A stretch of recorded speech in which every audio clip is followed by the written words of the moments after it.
I have a book in me. This is my friend, my brother. Thank you, Kelly and Oliver. I'm a multi-award winning best-selling author. If you want to start a new business, I suggest you write the book on it. God woke me up at 2:30 in the morning and I wrote a book. Some of you got books already. Some of you got novels already. The lead generator is the book. You write a book, you leave a legacy to your children. And I hope you guys listen to these guys so they know what they're talking about. What's up, everybody? It's the publisher, Mr. Kelly Cole. Mr. Writing Coach, Dr. Oliver T. Reid. Welcome to Books-N-Brothas podcast. Thank y'all so much for coming back. Season 2, episode 2. And we got a guest today. We got my main man. I'm going to let him introduce himself, man. Let the people know who you are. Hey, what's going on, everyone? I am Dennis Haley from Virginia, born and raised in Roanoke, Virginia, now residing in the Christiansburg, Blacksburg area. Dope. You're not too far from my brother. Yeah, I'm up here in Manassas, DMV. Okay, yeah, no, we're not far. Right. Virginia boys on here tonight. Yeah. Dope, man. So, man, we're on here. Dennis actually published his book with Publishing Advantage Group. And man, when I tell you what I've read of it, because I don't like reading books digitally, but I read some stuff to prepare for the interview. This book is juicy. This book is juicy. We're not going to give away a lot of stuff, but we are going to get into some stuff to make y'all go read the book, because I'm telling you, it's fire. It's fire. So yeah, let's forget it. We're talking about the title of his book. Tell people the title of the book before I ask my first question. Yeah, the title is The Playbook, The Art of Dreaming. Yeah. All right. So real quick, you went to University of Virginia, correct? Shout them out real quick. University of Virginia. UVA. My Wahoo's down in Charlottesville, Virginia. So I was there from 2000 to 2004. I graduated in 2004. Dope. Nice. What was your degree in? I got my degree in anthropology. Anthropology. Bro, was you about to say something? No, son, that sounds brilliant, man. You got to educate me on anthropology after the show. You got to break that down to us. That's I got you. All right, real quick. So we're gonna just jump to the juicy part. We're not gonna tell them what happened, right? There was a scandal. We're not gonna tell them what happened. Y'all got to read the book. What I want to know is what happened after the scandal. Like, how did you get out of the scandal? How did that get cleared up? How did I get out of the scandal? So I got out of the scandal because I didn't do anything. I went through litigation. I went through hearings. I went through NCAA clearinghouse. I went through their hearings, and they found me not guilty of anything, nothing that I personally did to put me in the position that caused this huge scandal that was all in the newspapers, everything. Now, what I read about the scandal, it seemed like a conspiracy, bro, to ruin your career. Wow. Like, tell me, what was your mindset when it happened? Like, what was your mindset when this happened? Because this was a white professor, right? Correct. Yeah. Okay. Yeah. Tell me about it. What was your mindset when this happened? So my mindset and my father's mindset also, we were on the same page. And my brother, who was in the process, my attorney. He's an attorney, so he represented me through this whole scandal. And my mindset was, they're out to get me because I didn't do anything. I didn't ask for anything. I didn't expect anything. It was something that this professor, who was a white male, he did something. I'm not going to give it away, but he did something that affected me, and almost really it affected my life at the time, but it almost really affected my life and took something I love away from me. Yo, bro, you got something, bro? Yeah, I got something to say on that, man. Can you walk us through that process, man? Because you're a decision away. Without giving it away, you're basically a decision away from your dream. We'll talk about that later, what you had the experience of being in professional sports and something else. Walk me through your feelings and emotions at that time. Yeah, it was tough. It was a moment of self-doubt, self-worth, moment of destruction. What am I going to do? Where am I going to go? Because in the back of your head, I'm thinking, am I going to make it? I'm going to end up at home not on the streets, because I was blessed to have a mom and a dad. And at that time, while I was going through this, my girlfriend, now wife, she had just moved in with me basically that summer before. And it was what's next. And I didn't know. I didn't have a clue. And it was mentally, I had to dig deep, and I had to, call on my faith and, get on my hands and knees and pray a lot that I had the strength to make it through. So after the scandal, were you able to play again? I was.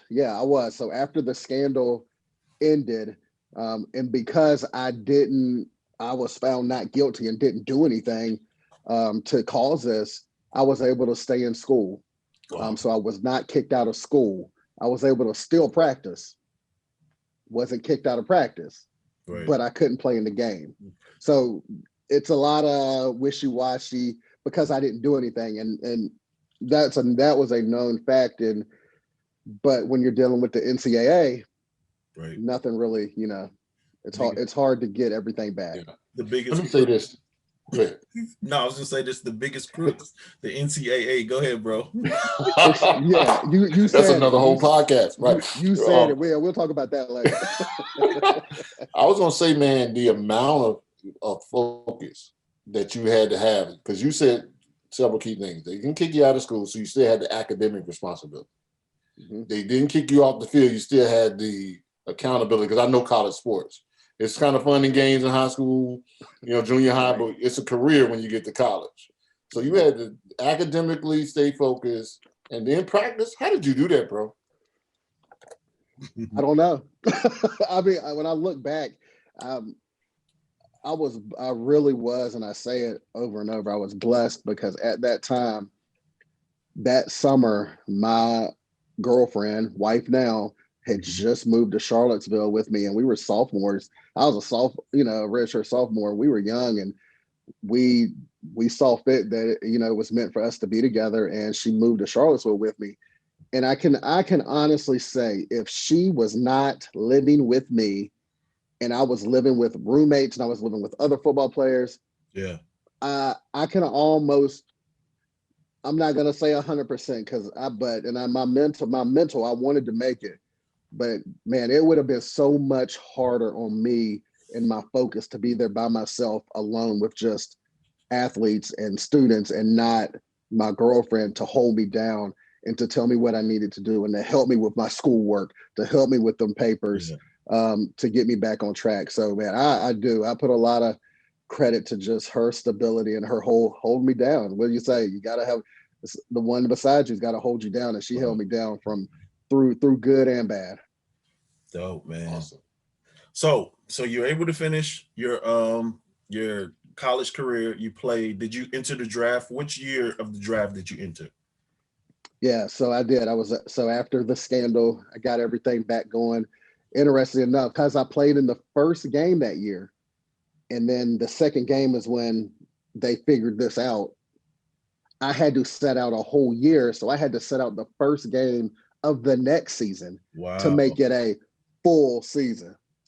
So yeah, so not only did it affect that season, it affected me through the summer, through the next year, because coaching staff knew I wasn't playing in that first game.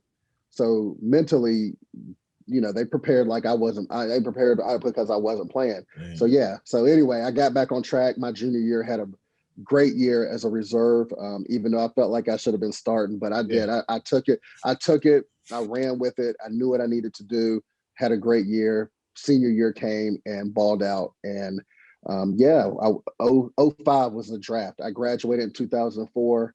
Went down to Atlanta from December through March through April, and the draft was at April. Gotcha. Go ahead, bro. You got something? Nice. So you set out a whole year, and then describe that feeling. So we talked about this feeling of when you were going through whatever. So imagine you overcame everything. You beat the odds twice. Because being able to enter the draft, number one in a million shot, right? And then you actually, was able to then overcome the scandal. So draft day, man, I always actually, this is an honor to be on with you. I always wanted to get in the head of the athlete. What are you thinking at draft day? Because it's a little bit more real hearing your story than somebody who just balled out from freshman year all the way out. Yeah, right. It is. That's real. Yeah, that's real life and relatable. And so I didn't make it easy on myself. My wife and I, we decided to get married on draft day. So Oh, wait. You not only have the pressure of the draft, this joker gets married the day of the draft. So he not thinking about his wife. He like, yo, I wonder if I'm going to draft. Don't say that. We're not gonna say that out loud. She thought he was crying when she was coming down the aisle because she was so beautiful. He was crying because he's like, my dream is about to come true. I'm about to get drafted. Yeah, I mean, that's real. So my last game was December, I think it was Christmas Day of 04. We played in Boise on that blue turf. We played Fresno State. A week later, I was in Atlanta training. I trained from January 1st all the way until April like 19th, whatever the week before my wedding was. And my wife, she even came down to Atlanta with me, but she was planning. She put it all together, and we didn't have a small wedding. We had like nine.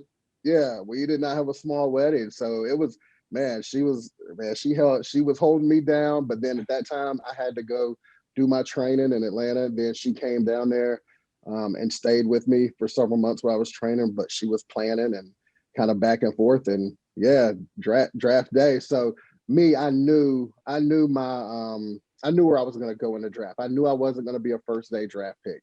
I just knew I wasn't going in the first, second, third round. Draft's a little different now. And it was a 2-day draft that Saturday and Sunday.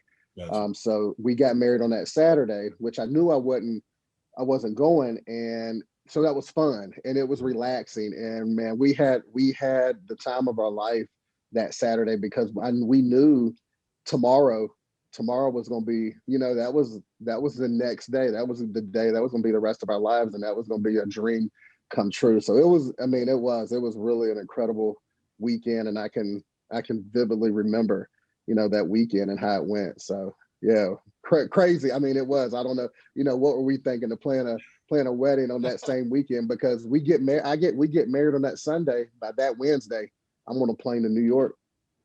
So you get drafted by the Jets. So I don't get drafted. So I don't get drafted. It's funny that Sunday I start getting all these phone calls. Hey, we like you from all spectrums of the team. But it didn't work out to where I actually got drafted and I got picked up as a free agent that Sunday to the New York Jets and had a relationship with one of the coaches who had coached me in college. That was there, and just that, and that's where home was going to be. Go ahead, bro.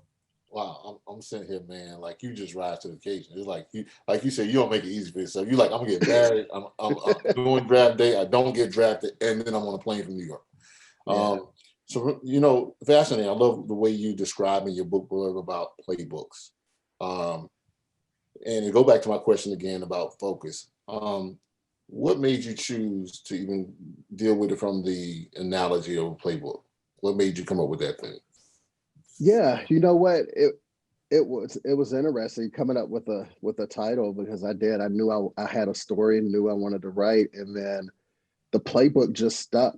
We went through a couple versions of what the title was going to be, and then we came up with the playbook, and the playbook was just, it made sense because you look at a playbook and you learn from it, and that's your direction. That's what you're studying, and you're learning. This is what you need to do, and that's what I wanted my story to be. I want it to be, I want you to read my story. I want you to understand my wins and my losses and learn from them, and that's the playbook to how to be successful and achieve your dreams. Yeah. Awesome, man. And I want to kind of stay in that vein. So you get to New York. How was it? First practice, first day. Did you get hit with that playbook day one, or how was it? Yeah, it was. Let's go as soon as you get there. When I got the Jets, when I was with the Jets, we were in Hofstra University. That's where the facilities were. Was on that campus up in Long Island. So, I'm in a major city by myself for the first time ever, getting off that plane, and and you're there, and you're with 10, 15 other rookies that are coming in just like you, and at that point, it's fair game. Everybody's there to play, and it didn't take me long to know that I had the ability to play. I was starstruck.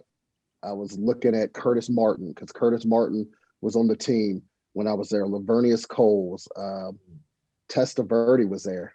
He was still the quarter. It was like his last year quarterback, and Chad Pittett. So there was some Hall of Fame big names, but man, it was fun. They get you with that 6-inch playbook, and you better learn it, because your time's coming to be in there and to make a play. And if you mess up, shoot, that's on you.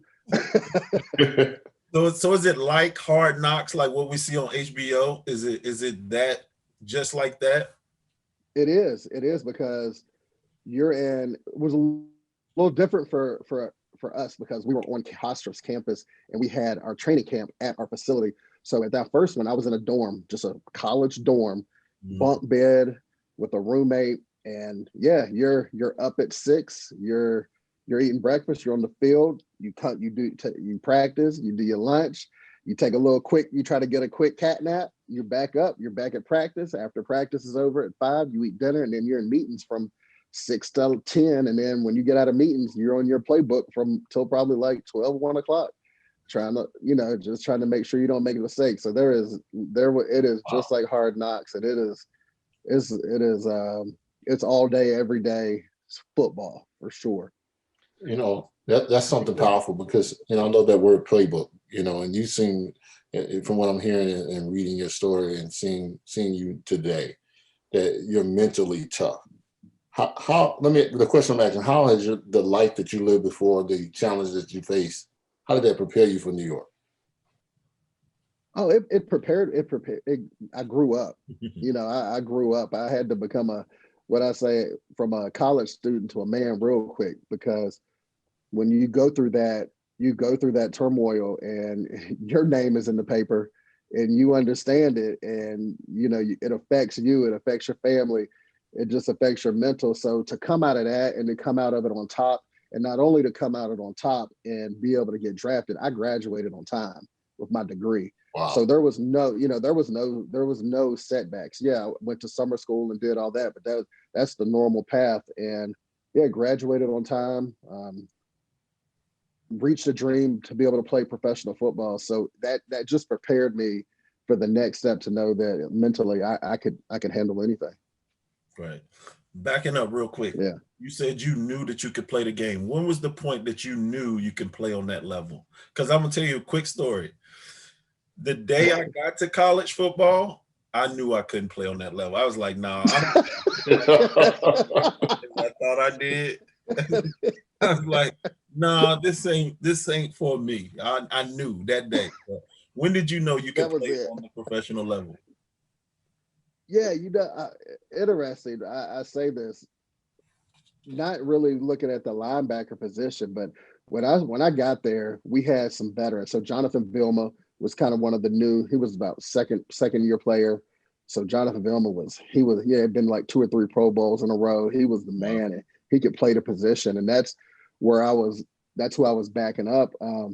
But there was a couple guys on that team who were old. And I say old, they were football year old. I mean, in their 30s. And I'm telling you, and I'm like, really? I can run faster than you. Yeah. I'm more athletic than you, and you're playing. Oh, okay. Yeah. I can play. Yeah. Mentally I was like, all right, I can compete. And and then you have to understand, though, that's where the business part comes into place, because when you get to that level, it is not always about your ability. Everybody can play. Everybody can run, everybody can hit, but that's where it becomes a business, and relationships, and kind of your where that player's been. He's been there longer than me. He's gonna play before I play. So, and So, so is it because he has stronger relationships? He's connected to the coaches and done different stuff. yeah. Was it Yep. politics? Is politics on the team in the NFL? Oh, it is. It is for sure. And coaches take players with them. I mean, I've known plenty of players to play 12 and 13 years in the league. And if that one specific defensive coordinator and he did not have a close relationship, he'd have had a 5 or 6 year career. I mean, and that's just fact. And that's how it goes sometimes. Yep. Wow. Go ahead, bro. Yeah, I was just saying that's fascinating. So you knew when you said, "Hey, I could compete." I know that I could actually get in there. Describe, when we'll back up a little bit. What was your love? What was your love for the game like? Because for you to stay focused as you and succumb all, just achieve on a greater level, it had to be that love of the game. Because like Kelly was saying, he found out in college day one. I remember playing basketball in high school when I thought I was, I got to college and now, the love for the game. Yeah. What did you fall in love for? Yeah, I mean, I fell in love with the game early. I mean, I was young. My father played college football, played high school football. So I had that embedded in me at an early age. And I always played sports. I played baseball, I played basketball, I played soccer in high school, I played golf.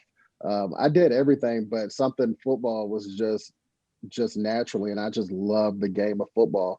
And then, just to have that dedication again, like you said, it stuck with me, and I knew what I wanted to do. And it was and I look at it, it was more of a, if you're being real with yourself, and you have to be real with yourself. But I love the game of football, but I wanted to make it to prove the haters wrong. Because there you go through all that turmoil. There's people that's telling you're not good enough, you ain't gonna make it. So I had a chip on my shoulder, and I had all kind of driving forces to make it and to reach a dream. And just being real, I wanted to prove everybody wrong along with myself, and I wanted to prove to myself that I was capable and I had the ability to be that good and to play on that level. So it was a world of different driving forces to get me that motivation and that drive to reach it. Was there a specific person that you wanted to make sure that they knew you made it to the NFL? Yeah, there were several. I'm gonna tell you. There was this several. when I quit my job. There was this manager at Walmart. He walked me to the time clock and he said, "You'll be like the rest of them. You'll be back." And that was fuel. I was like, I don't care if I'm eating or selling oranges by the freeway. I will not be back here. And it takes that sometime to fuel you and give you that determination. Not if like we didn't already have it. Like growing up in I already had hunger, I already had drive, but you just gave me an extra fuel. And so every time I was in the paper with one of my books, or I accomplished something, or I did this, I went in Walmart just smiling because I know they read the paper in the break room. Did you? Yep. Hey, that's real. That's real. And yeah, we all have that memory of specific people that doubt us. And when we want to prove them wrong, and when we do, it's a smile on our face. Go ahead, bro. You got a question? Yeah, I was going to say something, piggybacking off this. We talked about it in another episode, but I'm going to ask you this. We talked about when you fell in love, but I always say, when you find yourself, people will find you, right? Where was a moment in your story where you found yourself? I know you talk about the love of football, when you found yourself and was confident in who you were. So, honestly, after that scandal, I wasn't even before the scandal. I truly hadn't found myself, because I was still having some issues with academics. I was still not fully focused on football as much as I should, even though I got to that point. And I think after that scandal and not being embarrassed, like I was embarrassed. It was an embarrassment for me because I wasn't playing. I was in the papers, and to have that, it kind of catapulted me mentally to just grow and to take the next step in my life. And I think from that moment on, my father, I say this, he told me during the middle of that scandal, and we were in one of the hearings, he said, "Son," he said, never put your life in somebody else's hands. Never let them control what your future is." And that's always stuck with me, is never let anybody control your life. And I didn't. And it was like from that moment I grew as a person and knew that what I wanted to do. And it stuck with me to this day. Yo, Awesome. Piggybacking on that too, what would you tell an athlete? Because you're not the only one this has happened to or will happen to. What would you tell a young athlete that's watching this podcast or listening to this podcast, and they find themselves in that situation? Gifted, African American, bright, but find themselves in the crossfire. I would tell them to make sure they have a support system first. Make sure you got people surrounding you that will have your best interests, because we can't make it through without our faith, without our family, without real friends. And I would tell them that when you find yourself at a crossroads, don't necessarily go right, left, or forward. Take a step back up a little bit, and take a look at yourself. Take a look at what's in front of you, and see what you really want to do with yourself. And then when you really see what you want to do, then you move forward. And I think that's important, because we always want to make spur of the moment decisions and not necessarily take a step back to think about what's really in front of us and where we want to go. And for my story, I had to take a step back and say, hey, okay, what do you really want to do? Is this something you want to do? Well, if it is, let's do it, and let's make that decision. So that's what I would tell a young athlete is, do that.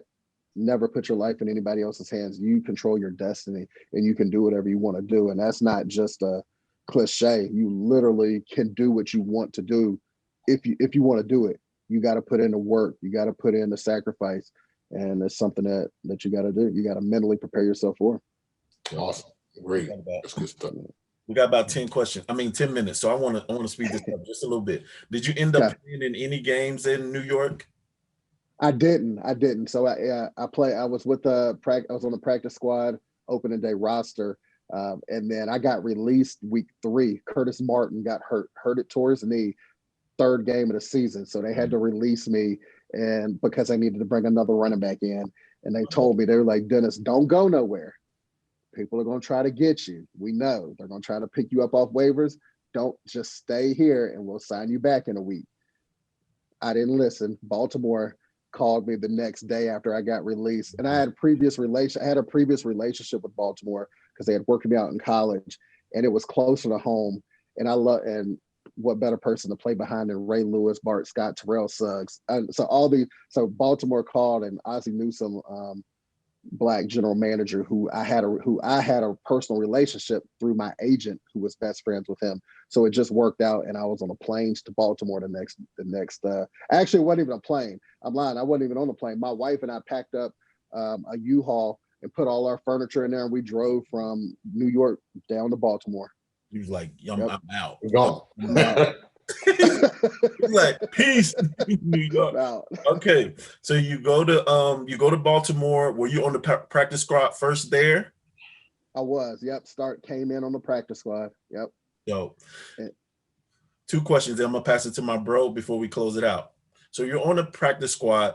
What is that pay like versus when you first go to a game? And what was that feeling when you played in your first game on the NFL on TV? Tell me about that. Yeah, so the pay is not the same. So and back then, I'm old now. So that was like 2006, 2005. I think my salary was around 90. It was like 90K on the practice squad, and then my game salary was around 300, something. Just as the first year undrafted. So, Pause. 90K to play football on the practice squad, right? And he was like, that wasn't that much, bro. That's good. I mean, to play that game you love. Yeah, I was good with it. I was excited. I'm gonna tell you my first big purchase was a flat screen TV back in 2005 that I paid probably like $3,000 for. Wow. That now is like worth $400. You can go to Walmart and buy the same size TV for $400. Right. Definitely. Good stuff. Go ahead, bro. You got a question? No. So you played in your first game, man. And your first game when you actually played. who was it against and what was going through your head? I just want to hear that part. Yeah, so I'll tell you the actual first game that I played linebacker in. I'll say that because for me, interesting. That's 2006 season. My first game I played on special teams, and I played a lot that season on special teams. I would be on the practice squad Monday through Friday. Friday night, Friday evening, maybe Saturday morning, they'd be like, Dennis, hey, come sign your papers because you're playing in the game and you're starting on all the special teams. So and it's funny, I just told my nephew, and he's at Campbell University, Xavier Kane. Actually, today is his 21st birthday, so shout out to him. But him and his boys, they always have questions. And I told him, we're like, do you have to be ready if you're on the practice squad to play? I was like, I was on the practice squad Monday through Friday, so I better know that playbook inside and out. Because I was playing on Saturdays and I expected it. So to get back to your question about the game, I played linebacker and was against the Tennessee Titans. That's when they had Vince Young at quarterback. We had Steve McNair, and if Steve McNair had just come to us that year, and Derek Mason, who were with Tennessee Titans. So it was a huge game. We were there. Ray Lewis got hurt the game before. So the backup linebacker, he and I were kind of in competition. They gave him the start because he was drafted and he was one of their guys that they had drafted and spent a lot of money on. So they let him start. First play of the game, this dude dislocates his shoulder, and I see it, and I'm on the sidelines. And I'm like, hold on. Yeah, I am. I'm like, I get that. I got my helmet. I'm just sitting there like, okay, it's go time. And I didn't even look around, but then immediately I see him, and I'm like, oh, he hurt. And there's nobody else but me. Yeah. And I'm like, okay. So then at that point, Ray Lewis, he's in his street clothes. He comes over. He's like, let's go. It's your time, young buck. It's your time, young buck. And then Terrell Suggs, but they're like, let's go. So I got in the game. That was it from that next series.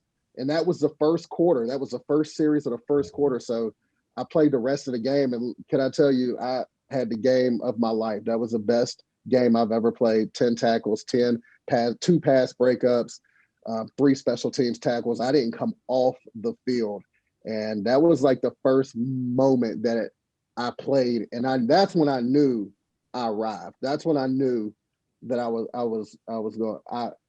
thought I was going to be part of the league for a very long time. Did you cry? You know what? I did. I know I did because it's funny. I've got actual video footage. It's rare that you get video footage of moments where you can like see that. I've got this video that I'm walking off the field at the end of the game, and I'm walking on the sideline, and they captured me, and you see me just walk off and unbuckle my helmet with like the biggest sigh of relief, and me just look up to the sky, and I just shake my finger and point and just thank you. Bro. Yeah, it's pretty cool. Did y'all win? We did. We won last second. We won 26-27 on a blocked last second field goal. It was crazy. Yeah. Real quick, we running out of time, man. Tell the people where they can buy the book, where they can follow you and get more information about you and book you to speak and all of that, man. Yeah, no doubt. And you can find the book, the playbook, The Art of Dreaming. You can find it on Amazon. It's in paperback. It's in Kindle form. You can find me on Facebook at the Dennis Haley. You can find me on Twitter at Dennis Haley, and you can find me on Instagram at Dennis Haley 58. I'm on all social media platforms. Dope, man. Thank you so much for being our guest, man. This was a blast. We could do this all night because me and my brother. We can talk all night. I can talk all night football. Good stuff. All right, real quick. Make sure you guys get registered. We're doing the Book It Masterclass March 6th. Go to bookitmasterclass.com and get signed up. We're gonna have an amazing time. Tell you more stories about publishing. Great people like my man Dennis. Bro, you got any closing remarks before we get out of here? No, man. I enjoyed this. Has been one of my favorite episodes hanging out with you, bro. Thank you. Thank you guys. Thank you guys. Dennis, any final remarks? No, man. Just thank you, Kelly, for blessing me to be a part of your publishing group and getting this book done, man. It's been amazing, and so grateful that we connected, and now we boys. Well, for sure. I'm coming up. As soon as they send me my print of your jersey, I'm coming up so I can get it signed, bro. I got you. Thank y'all for tuning in. It's been one of my favorite episodes as well. And on that note, we're going to end with our quote. You don't have to get it right. Just got to get it going. All right, man. Thank y'all so much. Have a blessed evening, bro. I'll see you this weekend. Let's go. Let's rock. All right, Pleasure meeting you, bro. Thanks, Dennis. I am happy, healthy, wealthy, whole. I am happy, healthy, wealthy, whole. I am happy, healthy, wealthy, whole. I am happy, healthy, wealthy, whole. Happy, healthy, wealthy, and whole. Happy, healthy, wealthy, and whole. I am happy, healthy, wealthy, whole. I am happy, healthy, wealthy, whole. I am happy, healthy, wealthy, whole. I am happy, healthy, wealthy, whole.